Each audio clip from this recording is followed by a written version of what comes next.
Got baseball legend Ken Griffey Sr. on the line. Man, Ken, good to talk to you, buddy. Well, thank you. I appreciate it. It's always good to talk to a baseball legend. Man, I got a copy of your book, Big Red, Baseball, Fatherhood, and My Life in the Big Red Machine. Man, I love a good baseball book. I cannot wait to read this. Well, there's a lot of interesting things in there from what I understand, so what I put in there. Good. What made you want to write a book? What gave you the idea, first of all? Well, I mean, over the years, I was, some of the things, just being in New York was one of the reasons. Sure.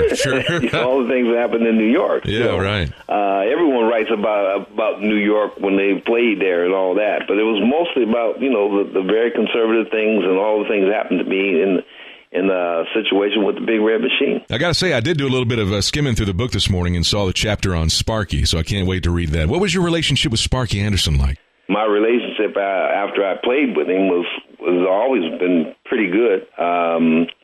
Sparky never really talked to us as much at us a lot. I mean, we were younger. You're talking about myself, George Foster, Davey.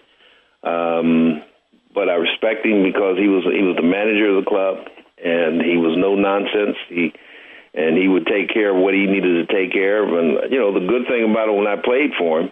He never raised his voice, even if you made mistakes, but, you had to know or understand the game. You wasn't going to come up to the big leagues and not know, not be fundamentally sound. And he was that much of a stickler on the fundamentals of the game, moving runners, throwing to the right bases, hitting the cutoff man, those things as an outfielder. And that's what we were instilled in us in the minor leagues with George Sugar and Russ Nixon, Jim Snyder and Vern Rapp. So that organization was a real stickler on fundamental baseball. And when you got to the big leagues, Sparky made sure that you understand what the game was about. Speaking of the Big Red Machine, man, what was it like to be a part of that? That was the most dominant team in the 70s in the National League. I mean, you guys did some incredible things. Well, the biggest thing was that we were businesslike, but we had a lot of fun. We enjoyed playing the game. We loved the game.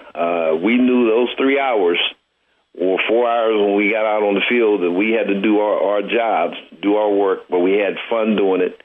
And that was the enjoyable part about it, is that those 3 hours were like bring us back to being kids again, like playing Little League ball and then Pony League ball, and then just enjoying yourself playing the game and playing it hard and playing it well. That's how we approached everything, and we played the game because we enjoyed playing it. Baseball was what we did. We could have played it without getting paid, and that's the way we approached the game. Man, that's what you wanted to be like right there. Yeah. Oh, yeah. It was fun. I mean, we were serious when we got out there, but at the same time, if anybody made a mistake or looked a little funny, that we weren't afraid to laugh. Right, exactly. So if it was a fly ball that went into the sun and they looked a little funny trying to catch it, we weren't afraid to laugh at them if they missed it or whatever, but we still played the game the way it was supposed to be played. Who were you closest to around that time? I was closest to three guys. It was George Foster, Danny Dreesen, and Eddie Armbruster. We hung together because we all came up through the minor league system together. Sure. Me and Dreesen and Armbruster came a little later, and so did George. But George was my roommate for like 6 years, from 73 to about 77. George I was real close with. And Dan Dreesen, we were at the minor league system from 70 up until we got to the big leagues together in 73. And you've been retired since 91, I believe, right? Yes. I bet you've been keeping busy, though, right? Well, I have grandkids I want to try to teach. There you go. They're still young, and they want to play. So I got one that's 7 years old, and he loves the game of baseball. And, he has a game tomorrow, as a matter of fact. Oh, wow, okay. And he reminds me every day that, what Pop-Up got to do. So I try to do my best with all of them. Well, I bet when he goes to a game and people see you coming up, there's Ken Griffey Sr. bringing his grandson to a baseball game. That's got to be a little intimidating. Not really. I don't try to intimidate anybody. I know you don't try. I'm very approachable. Right. You can talk to me about anything. And like I said, I just want to make sure my grandson gets all the accolades. I want him out there to play hard and do what he's supposed to do. That's who's playing the game now. So exactly. Yeah. I'm just grandpa now. Exactly. Yeah. And a lot of folks don't realize it. Of course, you and your son played together. You shared the field as a Mariner with Ken Jr. But your son, Craig, he played in the minor league system for quite a while, too. Right. Yeah. Craig played in the minor league system with the Mariners. He played 9 years in the minor leagues. The toughest part about Craig, which really people don't understand, is that Craig was a football player. Okay. Played 2 years of football at Ohio State, and then he didn't play baseball he stopped playing baseball at 8 years old, so he didn't pick it up until he was almost 20. Wow, okay. And I knew it was going to be tough on him, understanding how to play the game right now, but he tried. He wanted to try it. His brother wanted him to play. Okay. And that was the reason why he came to the Mariners when the Mariners drafted him, and he came over there. But Craig wasn't a bad little player. I mean, right. We just knew it was like it was sort of type like the Michael Jordan situation when you played somewhere else and then for years you're trying to take it up, and it's a tough scenario. You you can't hit the curveball or the slider.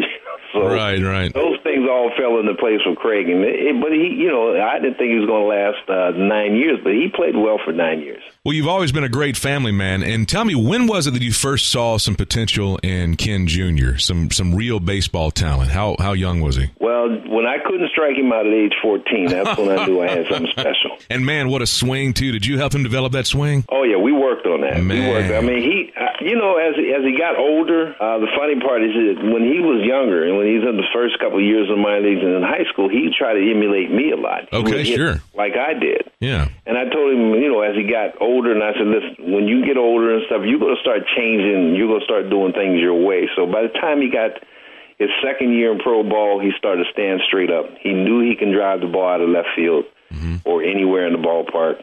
And then he started doing his own little thing, that little wiggle at the top and all that, So I knew he was going to start developing all that as he went and played more. He was bigger and stronger, and, the rest was history. Sure was. And to share the field with your son in a major league game, that had to be the most incredible feeling. Well, I had to revert back to him being 12 years old in order for me to concentrate on doing my job in the backyard. I said, he's only 12 now. I got the only way I could even think about playing at that time. I bet, man. That is the neatest thing. I mean, how many folks can say they've been able to play in a major league game with their son? That is the coolest thing. It was a lot of fun. I enjoyed every bit of it, but I did find out one thing.